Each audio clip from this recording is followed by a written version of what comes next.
Welcome to another edition here of the Thomas Sports Show, talking some Payback predictions, and let's get into it.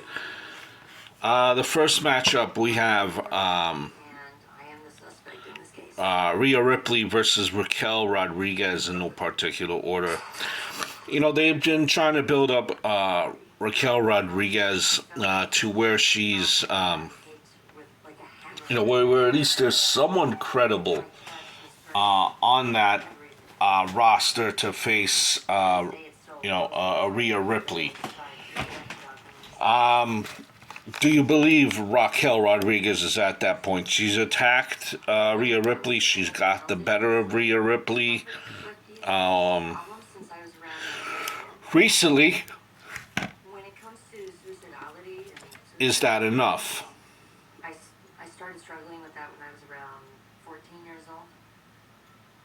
Has she been just, has she been built up enough is the question. And Rhea Ripley has just been dominating everyone up until this point. Size-wise, they pretty much match up well as far as size. Rhea Ripley usually is just towering over some of the other women.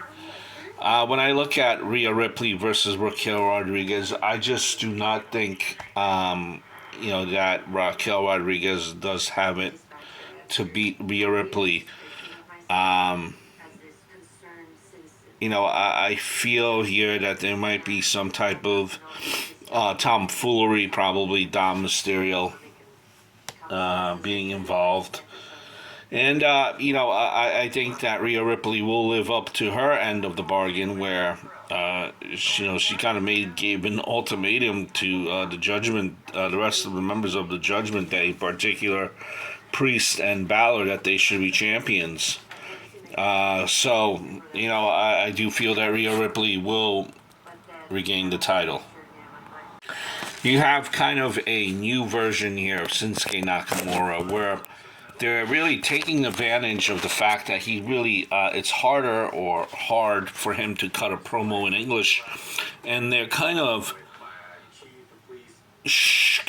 almost in a way, just by the subtitle or the captions, kind of really shows, it kind of in a way resonates how important what Shinsuke Nakamura is saying. And this is, in a sense, I think, giving him kind of, in a way, it's giving new life to Shinsuke Nakamura. It's also, I think, this feud between Shinsuke and Seth Rollins has given Seth Rollins kind of a new, refreshing sense of direction, sense of life, so to speak. I mean, Seth Rollins, yes. I mean, one cannot argue the fact that this guy, he gets a reaction. But it just kind of seems that all that he really does, it just comes in and the crowd sings and hums his tune. Maybe that's enough. Maybe that's what you want to see. Maybe that's what the WWE cares about.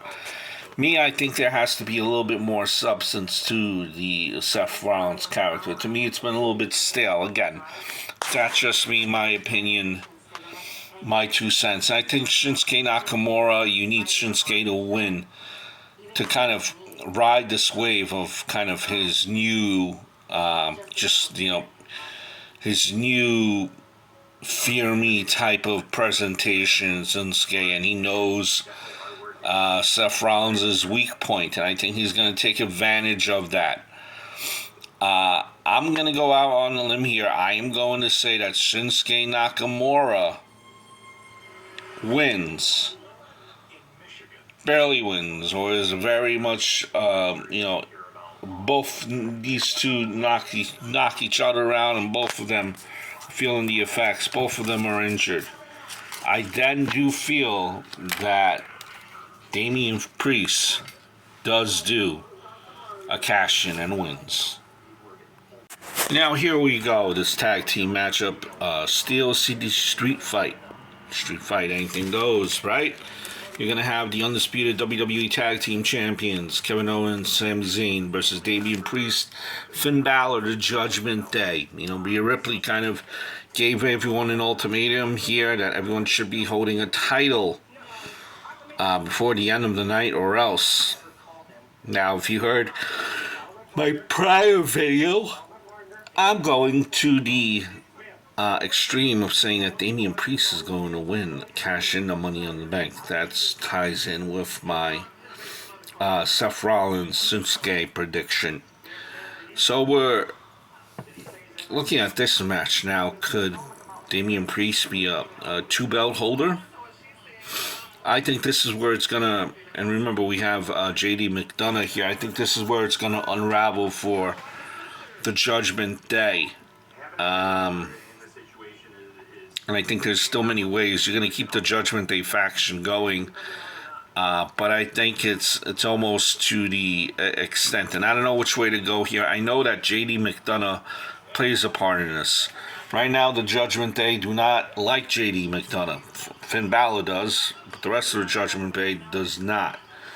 And I think this is where it's going to happen. I think JD McDonough is going to try to help the Judgment Day win the Tag Team Championships. It backfires. And the Judgment Day of Balor and Priest are not able to win. Now, my question is, what happens? And that's still kind of, is Balor, are McDonough and Balor really as close as Balor thinks? Or is this kind of a way to get Balor out rather, of the Judgment Day, and get McDonough in somehow in some twisted road where they were really working all together all along, and this was part of the bigger plan to get Finn Balor out of the group, and Finn Balor becomes the demon, and it goes on and on and on, down the road. So that's where I see it going. I think JD McDonough kind of messes this up for Balor and Priest, and the winner, Owens and Sami Zayn. You have LA Knight versus The Miz. Now, this was even brought up by LA Knight himself. Miz parodied only 3 people in his career. The Rock, Cena, and now LA Knight. Look, Miz has been around a very long time. Miz is Teflon. And when I say Teflon, I don't think a loss really affects The Miz. Loss could affect, probably will affect, LA Knight. I mean, I remember Eli Knight when he was Eli Drake in TNA. When he was in NWA. Dummy, yeah. Dummy. And I always loved Eli Drake, LA Knight. Okay? But no one knows who really LA Knight is. Eli Drake is. That's the fact. A lot of people just watch WWE and that's it. He has some wins, does LA Knight, and some questionable losses. You figure with all that being said, with him being parodied, him being featured, heavily during the Bray Wyatt tribute. I mean, as far as that promo, this is just like certain things here and there that I'm trying to connect where I'm finally thinking that, the WWE is believing in LA Knight. I mean, how could you not? How he's selling merchandise, how he's getting pops in the audience, in the crowd, and I think WWE is behind LA Knight now, finally. Maybe a little bit reluctantly, like, all right, type of a deal. But I think they're behind him. But LA Knight does need to win this, or else that ship might deflate. a little bit. So going here against my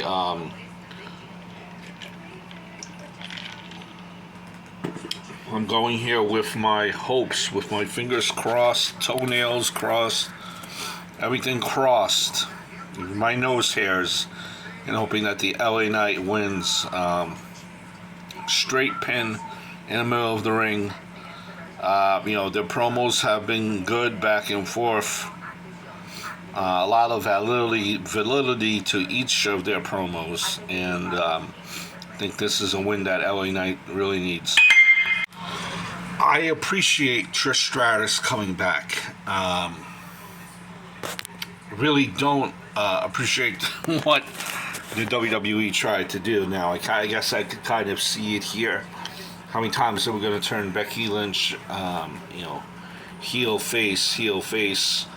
Trish Stratus hasn't been a heel in recent memory because she hasn't been fighting, in recent memory, a bit on the retired side. So, they make Trish a heel, right? And the problem is that a lot of people don't want to boo Trish. They love Trish, and to me, this feud just has seemed a little bit underwhelming. I think it's it doesn't feel right for whatever reason for Trish. They just haven't seemed really to kind of connected in the ring together as far as chemistry. I know you have Zoe Starks there. This is a good way for Zoe Starks. This was a good way for Zoe Starks to be introduced to the main roster, to kind of just get her feet wet. Riding, being the muscle, doing the heavy lifting for Trish. So that was a good way for Zoe Starks to get her feet wet, get thrown in right away after coming from NXT. But this is a feud that just must go away and kind of lead into Zoe Starks versus Becky Lynch. This is the first cage match for Trish. I don't think that Trish needs this victory. She's a legend, Hall of Famer. I think Becky should be the one winning here. But it's after the bell interference by Zoe Starks. Trish continues to beat down on Becky Lynch. But Becky Lynch picks up the win before the beatdown. We have the Grayson Waller Effect show segment on, and his guest will be Cody Rhodes. And I think this is ultimately going to set up Cody Rhodes' next feud. You see the recent feuds and where we need to get. We have about 4 or 5 months here where we need to get until WrestleMania.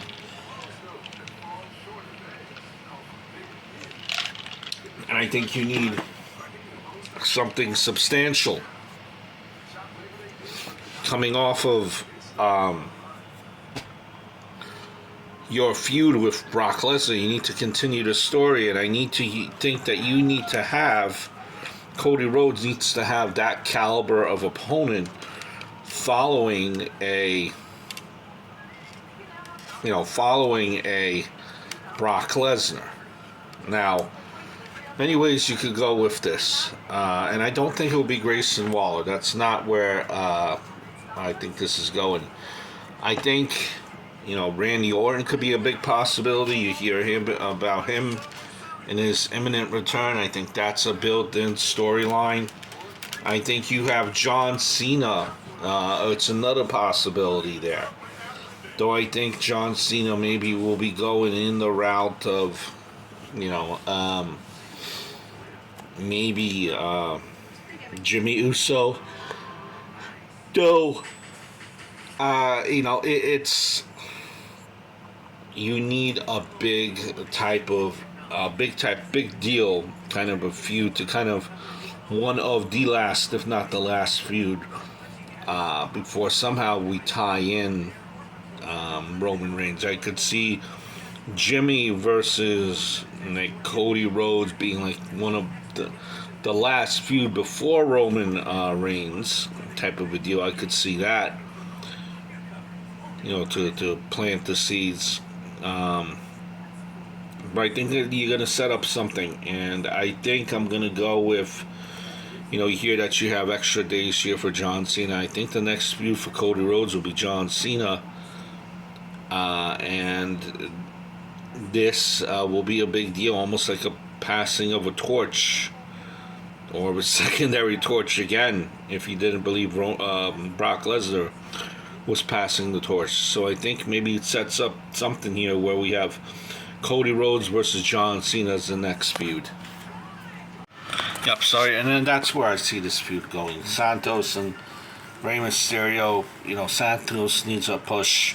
Rey Mysterio is there to give it to him.